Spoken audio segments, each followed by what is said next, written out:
Howdy friendos, Crazy Jason here, and welcome to my Wacky Emporium. I'm here today to do a Blu-ray review of the post-apocalyptic drama, The Divide. That's right. But before I get into this movie, let me explain something. A lot of you have been asking me when is the return of the weekly roundup. Well, there will be a return of something I'm going to call the roundup. I'm just going to take weekly out of it because it had gotten to be a lot to accumulate and to watch that many movies on a weekly basis and then basically do a mini review of each movie within that particular video I was making and limit myself to 5 to 7 minutes per movie. It just created a lot of anxiety, you know. It could be exhausting sitting here talking for 20 to 25 minutes. It'd be exhausting for a lot of you guys to sit and watch me talking for 20 to 25 minutes. Even though a lot of you do say you enjoy watching me in a longer format, I do think the majority of you would prefer videos that are somewhat shorter but still have substance. And that way I think that I should do the majority of my reviews as solo reviews so that I can concentrate on one movie at a time. Now that doesn't mean I'm not going to do roundups anymore, because I will be doing more Blu-ray and DVD updates as I collect Blu-rays. And I will do roundups if I watch a bunch of movies at one time, as I often do, and I want to just go ahead and review the lot of them, especially if they have some sort of thematic element running through them. For instance, I'm about to go on a Western run here because I recently watched Wyatt Earp, and I'm going to watch Once Upon a Time in the West and The Wild Bunch and a bunch of other Westerns. I may do those all at one time. So there will be a continuation of the roundup. Also, I'll be reviewing more movies at the theater because I need to get back into going to the movie theater. That place used to be my church, and it should be. After all, we have a religion. We need a place to go worship. Am I right? I think so. But enough jibber jabber. Let's get into the review. The Divide. This was released fairly recently, I think, within the last few weeks. Anyway, I didn't know anything about it. Really, I just came across it, read the back, post-apocalyptic. I'm sold. Have to get it. Blind buy. Then and there. Because, as some of you know, when it comes to post-apocalyptic movies, it's just, you know, I give it a pass. But this is a very good movie. This is basically about a group of people living in an apartment building, and a nuclear explosion goes off in their city. So they all go running down into the basement, all right? And the character played by Michael Biehn, who's fantastic in this movie, by the way, he's the caretaker of the building, the apartment complex, and he lives in the basement, and he's sort of been building this, he's been expecting what's happened, you know, in kind of a conspiracy nutty way, but it really did happen. And he's kind of nutty. He comes across as nutty, but then again, it's like he knows what he's talking about.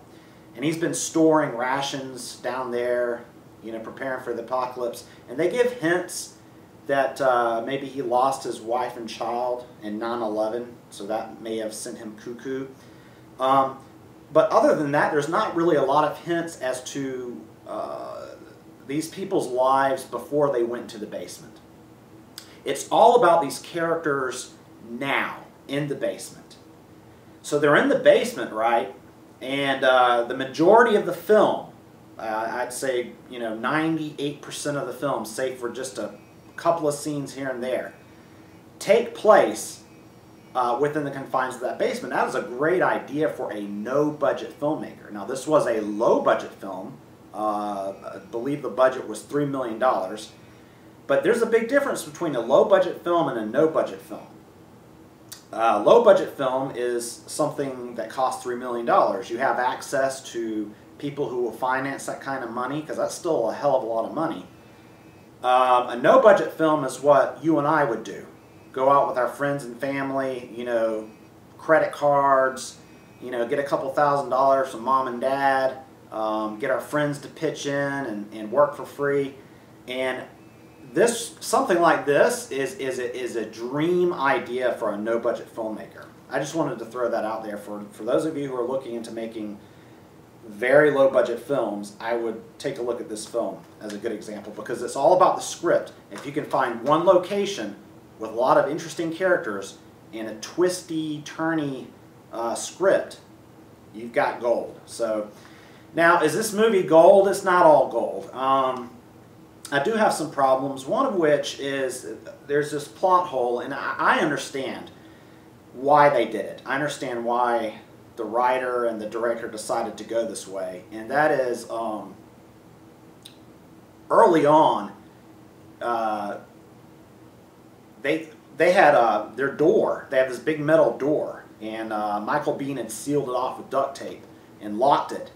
Well, all of a sudden some people are breaking in. They don't know what's going to happen, and these military types come in with these radiation suits on, and they take the one child. They ignore everybody else, but they take the one child. And I believe they got some scuffles happened, and there was a fight, and one of the I don't know if they were scientists or military guys. They had guns, so I'd assume more military. Anyway, so this happens, and then a little later on, they decide to send somebody out. The basement group decides to send somebody out to see what's going on. So he goes out, and there's like this weird plastic tunnel that they've created, and he goes. He's dressed in the scientist or the military radiation suit or whatever to blend in, so they won't notice him. And he sees all these weird things, like these collections of hair samples and stuff like that. And he sees like the kids. They're like, their heads are shaved. It's really bizarre. And then, of course, he comes screaming back down to the basement, and then the military guys come after him, and instead of breaking in and killing everybody, they just take a torch and they seal the door shut. So they're sealed in, locked into that basement now. So, but you never learn anything else about the scientists or the military guys, what they're doing while they're there. Are they a rescue operation? Did our government nuke the city because there was a plague outbreak? There's a lot of theories, but this is why I believe the writer and director decided to do it this way. Everything is from their perspective. It's as if you and I are there in the basement with them. They're not going to show you what's on the outside. They're not going to show you like top-level government officials in the bunker or below the White House planning, and then you have this group of people. No, they want everything to be from the perspective of the basement. Whatever the people in the basement know is what you're going to know. So that's why they did that. It was just a weird element to throw in there, but me, I want to know what they're up to. So to me, it was kind of a wrong move. But then again, it was the thing about this movie. It's very dark, all right, and it's very, it's dramatic, but it's a thrilling movie as well. It's made for excitement. It's made for entertainment. This movie is not like Testament or The Day After, which are more realistic portrayals of post-nuclear war, aftermath and survival. This is more of a entertaining movie, and just the way it's shot and all the tension that builds. The greatest thing about this movie is when you get about halfway in, the tension from halfway to the end is just, it's nonstop. It's just, you're just sitting there like, no, don't, just be careful. Because what happens is the group ends up splitting into two groups. And the one group, you got a couple of guys and this girl. And these guys turn into real sadistic, psychotic people. They start looking like Mad Max type characters. They abuse this woman sexually. By the way, going in, I was expecting from things that I had read, just brief things, that this was a very extreme movie and you're not going to believe what happens. And I watched the unrated version, and I was not all that shocked. Perhaps I'm just too desensitized to violence and shocking imagery, but now I will say, for those of you gentle souls out there who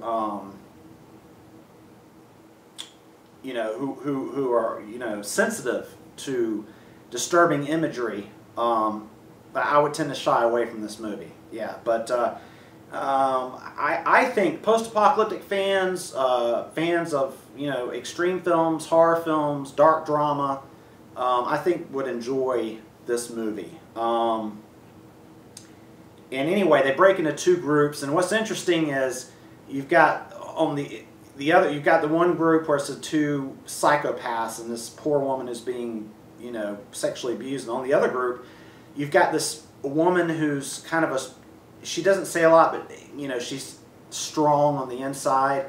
And you've got these two ineffectual males. You know what I mean? So it's like, I don't know if they were trying to say, you know, put a message in there or anything. Like in this setting, men are either going to be, you know, ineffectual or they're going to be sadistic monsters. I don't know, but, you know, it was just sort of amusing. Now, Michael Biehn, he was kind of in the middle, but then something happens.